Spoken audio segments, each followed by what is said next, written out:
അടുത്തതായി നടക്കാൻ പോകുന്ന 2026 ഫിഫ ഫുട്ബോൾ ലോകകപ്പിൻ്റെ യോഗ്യതാ മത്സരങ്ങളിൽ ഇസ്രയേൽ ഫുട്ബോൾ ടീമിനോട് മത്സരിക്കാനില്ലെന്ന് പറഞ്ഞിരിക്കുകയാണ് നോർവീജിയൻ ഫുട്ബോൾ അസോസിയേഷൻ.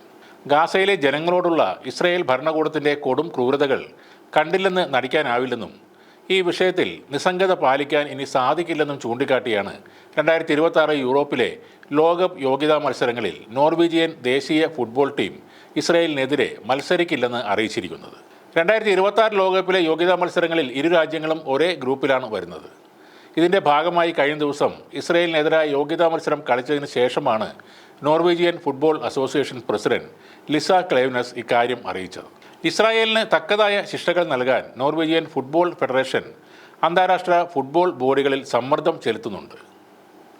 ഇസ്രയേലിനെതിരെ മത്സരിക്കാതെ നോർവീജിയൻ സർക്കാരിൻ്റെ നിലപാടിനെ ഫുട്ബോൾ ഫെഡറേഷനും പിന്തുണക്കുകയാണ്. കൂടാതെ ഗസയിലെ നിരപരാധികളായ സാധാരണക്കാർക്ക് നേരെയുള്ള ആക്രമണങ്ങൾ ഉടൻ അവസാനിപ്പിക്കാൻ ആവശ്യപ്പെടുകയും ചെയ്യുന്നു. കഴിഞ്ഞ ഒരു വർഷത്തിലേറെയായി ഗാസയിൽ എന്താണ് സംഭവിച്ചുകൊണ്ടിരിക്കുന്നത്? സാധാരണ ജനങ്ങൾക്ക് നേരെയുള്ള ഇസ്രയേലിൻ്റെ അതിക്രൂരമായ ആക്രമണങ്ങളിൽ ഞങ്ങൾക്ക് ആർക്കും നിസ്സംഗത പാലിക്കാൻ കഴിയില്ല എന്നും ഫുട്ബോൾ ഫെഡറേഷൻ പ്രസിഡന്റ് ലിസ് ക്ലേവ്നസ് ഒരു പ്രസ്താവനയിൽ പറയുന്നു. ഗാസയിലെ നിരപരാധികളായ സാധാരണക്കാർക്ക് നേരെയുള്ള ഇസ്രയേലിൻ്റെ ആക്രമണങ്ങൾ ഉടനടി നിർത്തലാക്കാനുള്ള നോർവീജിയൻ സർക്കാരിൻ്റെ ആഹ്വാനത്തെ ഫുട്ബോൾ ടീം പിന്തുണക്കുന്നതായും ക്ലേവ്നസ് വ്യക്തമാക്കി. അന്താരാഷ്ട്ര വേദികളിൽ ഇസ്രയേൽ ഭരണകൂടത്തിനെതിരെ ഉപരോധം ഏർപ്പെടുത്താനുള്ള ആഹ്വാനങ്ങളിൽ ഫുട്ബോൾ അസോസിയേഷൻ സജീവമായി ഇടപെടൽ നടത്തുന്നതായും അവർ അറിയിച്ചു. ഇസ്രയേൽ ഇപ്പോഴും യുവേഫ മത്സരങ്ങളുടെ ഭാഗമാണ്. ഞങ്ങൾ ഈ വിഷയം പരിശോധിച്ചു വരികയാണ്.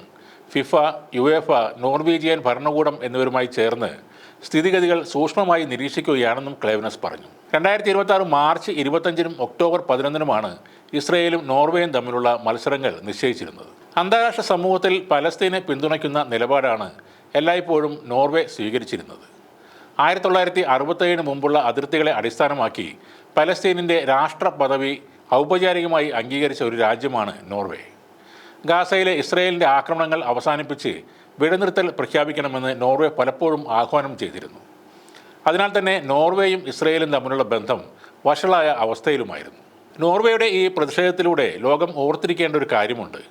ചുറ്റിനുമുള്ള അറബ് രാജ്യങ്ങൾ പോലും പലസ്തീൻ വിഷയം ചൂണ്ടിക്കാട്ടി ഇസ്രയേലിനെ പൂർണ്ണമായും ബഹിഷ്കരിക്കാത്ത ഈ സാഹചര്യത്തിൽ സ്കാൻഡിനേവിയൻ രാജ്യമായ നോർവേ അതിന് തയ്യാറായി എന്നുള്ളത് വലിയൊരു കാര്യം തന്നെയാണ്. അടിച്ചമർത്തപ്പെടുന്ന ഒരു ജനതയോടുള്ള ഐക്യദാർഢ്യമാണ് നോർവേ ഇപ്പോൾ ശക്തമായി പ്രകടിപ്പിക്കുന്നത്.